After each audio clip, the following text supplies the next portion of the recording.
Le mot carrette vient du latin carus. Chez les Gaulois, les Celtes, un car, c'est un char à 4 roues.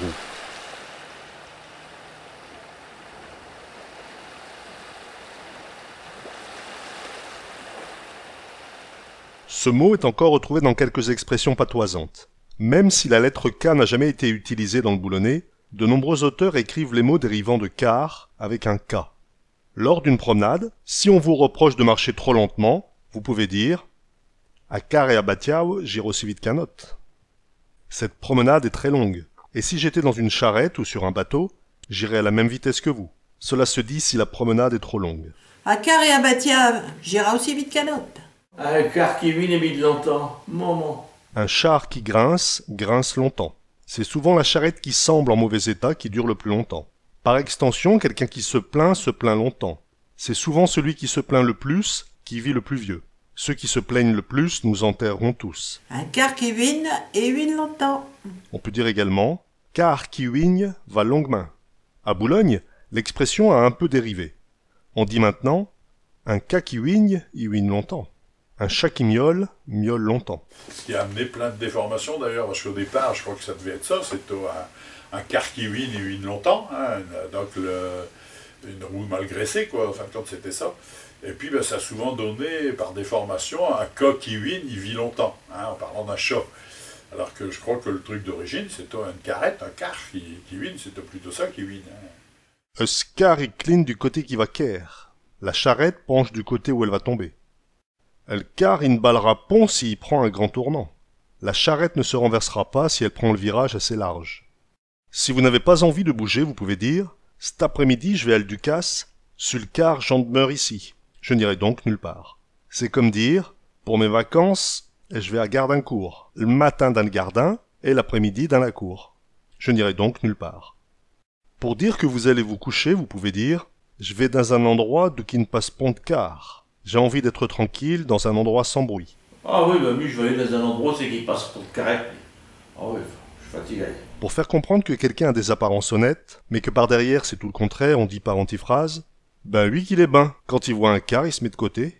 Quand arrive une charrette, il se range, il ne cherche pas les ennuis. Quand un paysan a été payé au déchargement de sa marchandise, avant d'aller les vendre sur le marché, il peut dire qu'il a été payé au cul du car. Dans le temps, l'importance d'une ferme se mesurait au nombre de cars qu'elle possédait. C'est un peu certainement la formule ancienne. Maintenant, quand on dit il y a une transaction qui se fait de façon un peu bizarre, on dit ça se fait au cul du camion. Là, c'est ça, en fait, quand c'est ce truc-là. Ouais. Un carabène, c'est un chariot pour transporter du charbon, par exemple. Quand on parlait d'un car, ça donnait l'impression de quelque chose de solide, de costaud. Hein, avec des roues larges, des roues en fer, tout ça. J'étais un grand car. Un car, par exemple, pour faire le foin, tout ça, c'était toujours des grands trucs. Et puis, ben, parallèlement à ça, il y avait un car qu'on utilisait beaucoup et qui avait des grandes roues, c'était le biniao. Le biniao, c'était un car à 2 roues et qui basculait. C'était une caisse, en fin de compte, hein, qui était assez haute et qui basculait. Là, ça s'appelait un biniao. Hein, mais c'était un car, au départ, c'est un car à transporter de toutes sortes. Hein. On faisait tout. Les immondices, ils étaient faits avec des biniao, hein, des cars à biniao. Hein. Alors on disait des biniao ou des carabiniao quelquefois, mais c'est la même chose. Hein. Biniao parce qu'elle peut basculer. Hein, ça basculait, hein. Il y avait un système de une tige à enlever et puis le truc basculait comme les camions basculants, quoi. Hein. Mais ça se faisait manuellement, bien sûr, ce truc-là. Donc ça peut venir de ça, ça peut venir de béné, biniao, binier, ouais. Un car à bouée, c'est un chariot tiré par des bœufs. Alors un car, pas pareil, il y avait un caraban avant. C'est une charrette à 4 roues, souvent, qui servait pour les travaux agricoles, mais on y mettait des bancs, par exemple, le dimanche, pour promener, hein, dans certains écrits dans le coin. Hein, on dit qu'on va à Jésus Flagellaï, ou bien qu'on va à la Vierge au Grinet, là-bas, au Grand aux Œufs. On loue une carrette à banc. Hein, c'est une charrette agricole classique dans laquelle on met des bancs pour acheminer tout le monde, quoi. Un car à fiente, c'est le chariot sur lequel on transporte le fumier sur les terres. Pour se moquer de quelqu'un ou de quelque chose, on peut dire « ça brille comme un car à fiente ». Un car à glace, c'est un traîneau. Pour dire que quelque chose n'arrivera jamais, on peut dire « oui, c'est ça, les cas ils vont à car à glace ». Quand un chien se traîne le postérieur sur le sol, on dit qu'il va à car à glace. Un car à mort, c'est un corbillard. Un car à viao, c'est un transport de veaux pour aller à l'abattoir. Un car couvert, dans lequel on peut dormir, c'est une caravane. On n'utilise plus beaucoup le mot car. En anglais, a car, c'est une voiture. Un kart, c'est une petite voiture. En français, il reste les cars, les autocars. Qui en langage commun, souvent, au lieu de dire l'autocar, on dit un car. Nous, on prend le car pour aller à un endroit. Alors, les chauffeurs, eux, ils font une grosse nuance entre le car et le bus. Le bus, c'est un transport urbain, alors qu'un car, c'est un transport tourisme, je dirais. Nos cousins québécois appellent encore leurs voitures automobiles des chars. Chez nous, les chars, ce sont des tanks.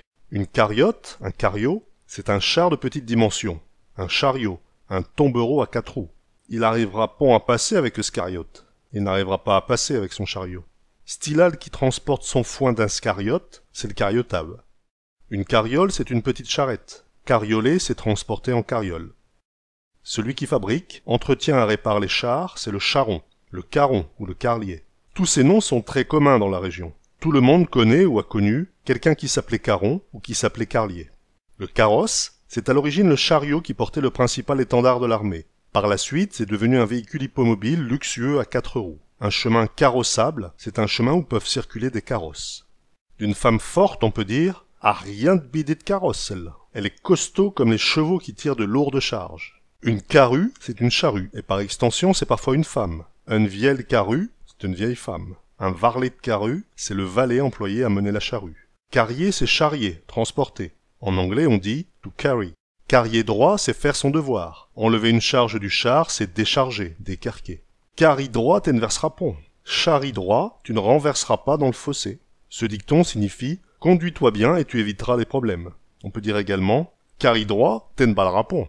Carrier le fumier, c'est transporter le fumier sur la charrette pour l'emmener dans les champs. Ouais, alors ça, carrier le fumier, c'est une expression qu'on entendait beaucoup au village.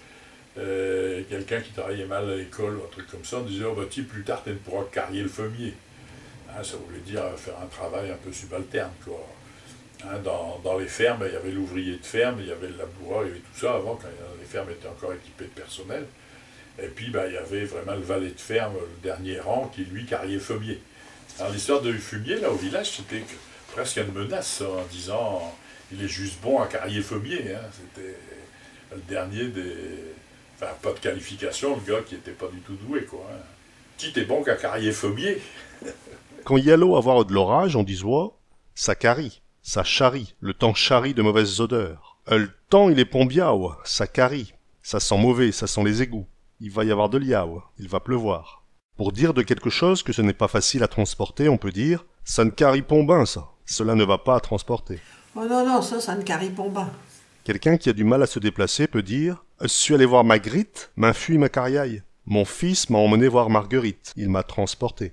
C'est Duim qui m'a carriaille à l'hôpital. Ce sont les ambulances Duim qui m'ont transporté à l'hôpital. » Ah ouais, quand j'étais malade, c'est Duim qui m'a carriaille à l'hôpital. Duim, c'est les ambulanciers ici à Boulogne. Donc oui, ma carrière jusqu'à l'hôpital. Pour couper court à un prétentieux qui dit tout connaître, vous pouvez dire T'es c'est qui que c'est, Victor? T'es ce qui carrie du bras sur le port. c'est celui qui ramasse les broles, les déchets de poisson. Connais-tu Victor? C'est ce qui carrie du vin du port. Ça, c'est une expression assez classique à Boulogne. Le gars du comment tu t'appelles, Victor. Ah, c'est ce qui carrie du bras sur le port. Un carré, c'est une charretée, le contenu d'une charrette. Le carriage, c'est ce qui est carriable, charriable, que l'on peut transporter. On dit aussi un carroi ou un charroi. On charreille le charroi. On carrie le carroi. Celui qui dirige le char ou la charrette, c'est le charretier, le cartier. L'endroit où l'on range son char ou sa charrette, c'est le carin. Une carrière, c'est un chemin empierré. Cela vient du fait que jusqu'au XIXe siècle, les paysans étaient chargés d'entretenir les chemins et d'enlever, de charrier, de carrier, un certain volume de pierres tous les ans. Parmi tous les termes dérivant du car, du char, c'est le terme carrette qui est maintenant le plus employé en patois. Une carrette, c'est un petit car, un petit char, une charrette légère à 2 roues. À Boulogne, celui qui conduit la carrette, c'est le carton, le charretier. Par extension, une carrette, c'est également le landau des enfants. J'armonte-toi le baraque de l'empereur, un dans le carrette et deux de chaque côté. Allez, vas-y, ma mère, pousse! Quand on connaît la pente de cette rue, on visualise mieux le sens de l'expression. À Boulogne, la carrette, c'est également la voiture à bras pour transporter le poisson, par exemple. La carrette à pichon, la carrette à moule, le cabrouet des marchandes de poissons ou de moules. Une carrette à belette, c'est une voiture à ridelle à 2 roues pour le transport des fourrages. On dit aussi une carrette à brelet. Alors, le carrette, ouais, c'est un mot qu'on utilisait beaucoup. À l'époque, on avait des chevaux, parce qu'on en trouvait plus que maintenant. Bon, avant, les fermiers qui venaient au marché, ils avaient une carrette à déroules, une carrette à capote. À l'étape, on disait une carrette à déroules avec une capote. Hein, c'était on pourrait dire un van avec une capote noire qui se fermait au-dessus, et ils mettaient leur panier derrière, et ils emmenaient ça. Donc, là, c'est une carrette à déroules avec une capote. Puis, il y avait aussi les carrettes d'infirme avant. Enfin, moi, je n'ai encore connu à Étapes, il y avait une famille sérif, un gars qui avait 2 jambes coupées, et il avait une carrette, il pédalo avec ses bras. Avec une carrette, je ne sais plus comment on disait ça, une carrette avec un pédalier à bras, ouais. En fait, c'est une charrette à 3 roues, et puis comme il n'avait plus de jambes, il la faisait avancer avec un système de pédalier à hauteur. Là. Et en disant, enfin étant Margot, en disant il a une carrette à pédalier à bras. Sérif, là, c'était des gars, un courage terrible, ces frères-là. C'est vrai qu'il y en a un qui avait 2 jambes coupées, là, qui avait une jambe coupée, là, qui manquait un pied. Ils avaient sauté sur ils avaient mis des collets à lapin à un endroit, étape qu'on appelle les canons. Hein, toute une batterie qui est au-dessus d'Étapes, là, qui existe encore d'ailleurs. Et puis, ils ont sauté sur une mine tous les 3, quoi. Donc, il y en a un qui avait 2 jambes coupées, mais alors là, hein, c'était coupé, là. L'autre s'était coupé, mais alors vraiment en entaillant la hanche.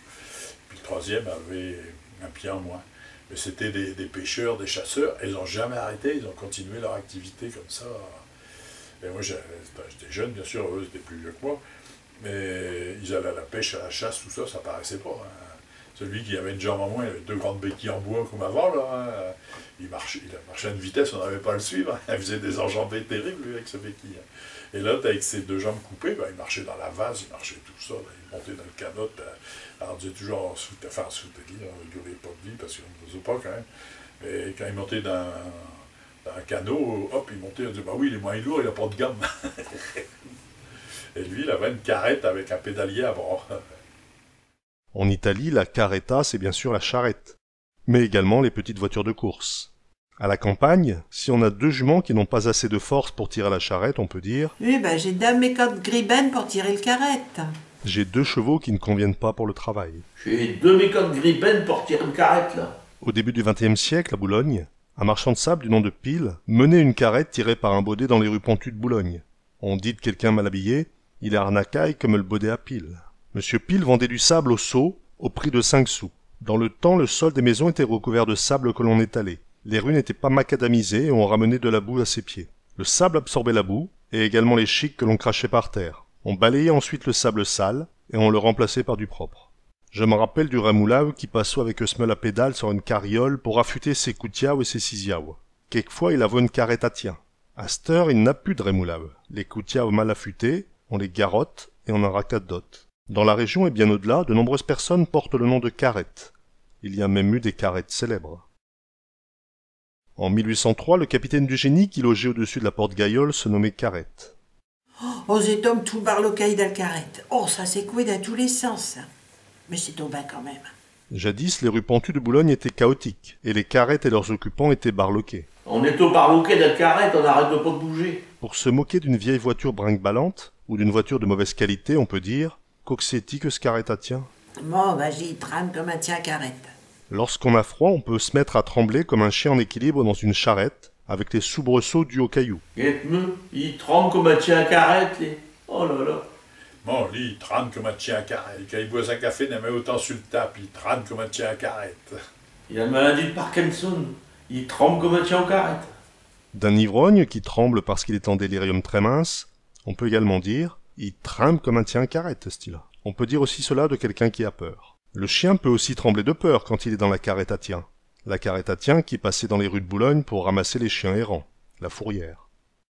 Cette carrette à tien a inspiré une chanson en patois de Lille, à propos d'un chien ramassé par erreur par la fourrière. Ils l'ont mis dans le carrette à tien, se maîtresse a tant de chagrin, elle a perdu ce brave bête. Ce qui est rentré beaucoup dans le langage populaire et qui est resté beaucoup marqué de génération en génération, c'est une carrette à tien. Hein?